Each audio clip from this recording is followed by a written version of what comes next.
So ESPN's Stephen A.Smith appears on the Drink Champs podcast. He was asked to give his GOAT pick between Michael Jordan and LeBron James. He didn't even allow the guy to finish the question before he gave his answer.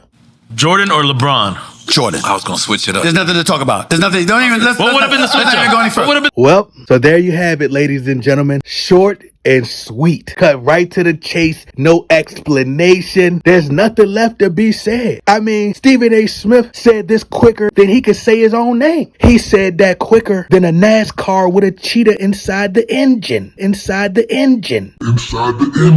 And that's how it's supposed to be, ladies and gentlemen. This is a prime example of how it should be a no-brainer. You shouldn't even have to think about this, ladies and gentlemen. If someone asks you who's better between Michael Jordan and LeBron James, there should be no thought put into it. You should just automatically think about it quicker than you can snap your fingers. It should be just as fast as thinking about whether you're hungry or not. What do you do when you're hungry? Soon as you think that you're hungry, you automatically think, well, gotta give me something to eat, right? Stephen A. Smith cut this podcaster off quicker than Kanye West cut off Taylor Swift at the VMA Awards.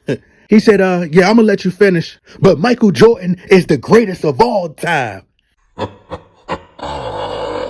Michael Jordan is 1,000 times better than LeBron James. It's not even close. It's something that you shouldn't even have to think about. It's common sense. But of course, common sense isn't common anymore. It's something that you should not think about, ladies and gentlemen. It's almost like if you got gas. If you got gas, what do?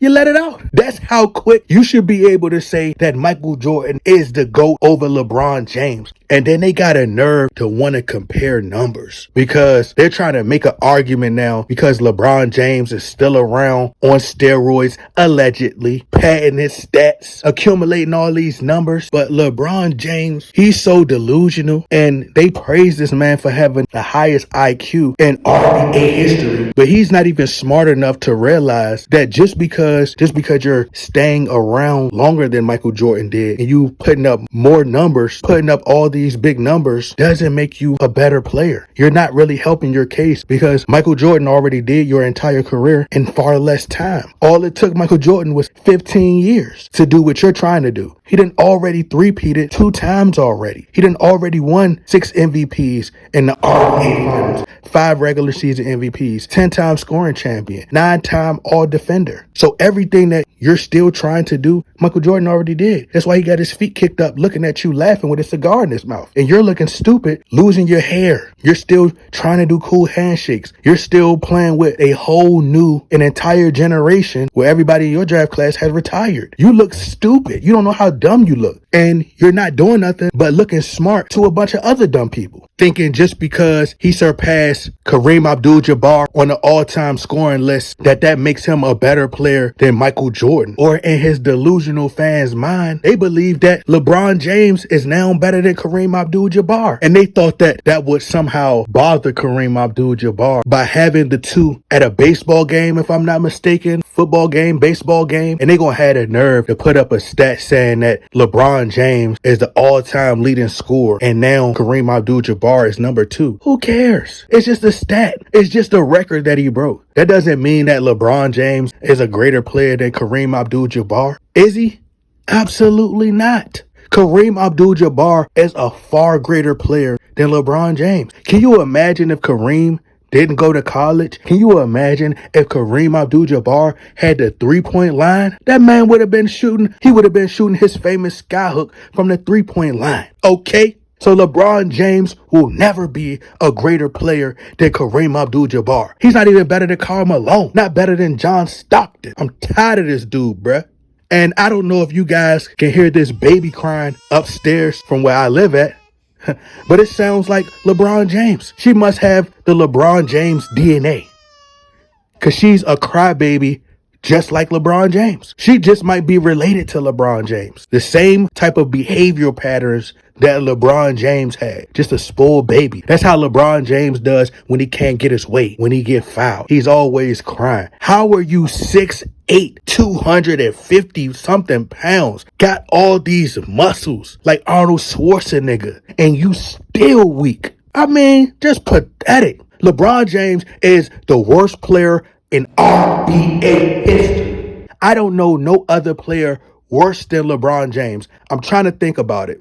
Well, I can't think about it. LeBron James is the worst player of all time. I think Sean Marion is better than LeBron James. Jason Richardson is better than LeBron James. Hell, I take Kerry Kittles over LeBron James. I take Allen Houston over LeBron James. Allen Iverson over LeBron James. Nick Van Exel over LeBron James. Kevin Durant over LeBron James. Jerry West over LeBron James. I take Walt Frazier over LeBron James. Scottie Pippen over LeBron James. Shaquille O'Neal any day of the week over LeBron James. We talk about one of the most dominant, if not the most dominant big man to ever exist in Shaquille O'Neal. Can you imagine if Shaquille O'Neal joined Dwayne Wade and Chris Bosh in his prime? And I always bring up to the Bronsexuals the LBJTQ. I always mention to them how Shaquille O'Neal won 3 championships with Kobe,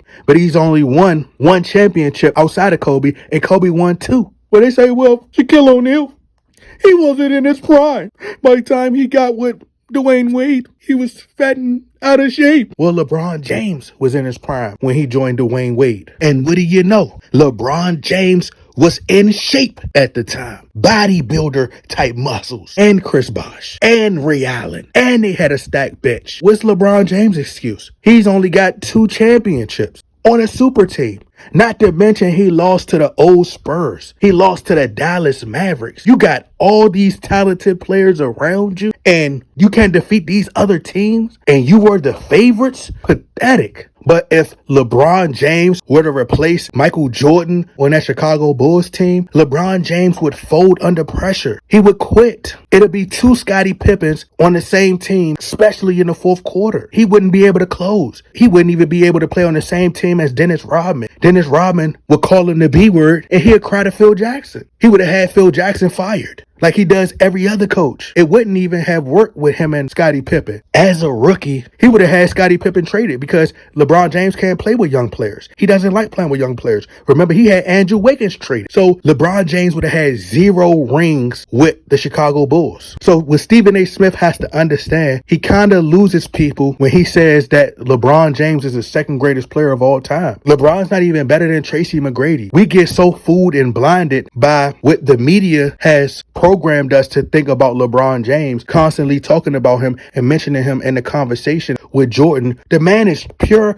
trash, pure garbage as a basketball player. But I know when Stephen A. Smith goes on record and says that Michael Jordan is a far better player than LeBron James, I know that makes LeBron James' skin crawl like a roach crawling up the wall. I know that bothers LeBron James. I know that makes his blood boil. And I hope every chance Stephen A. Smith gets, he says it. Michael Jordan is the greatest player of all time. He's the greatest player to ever exist. Because he is.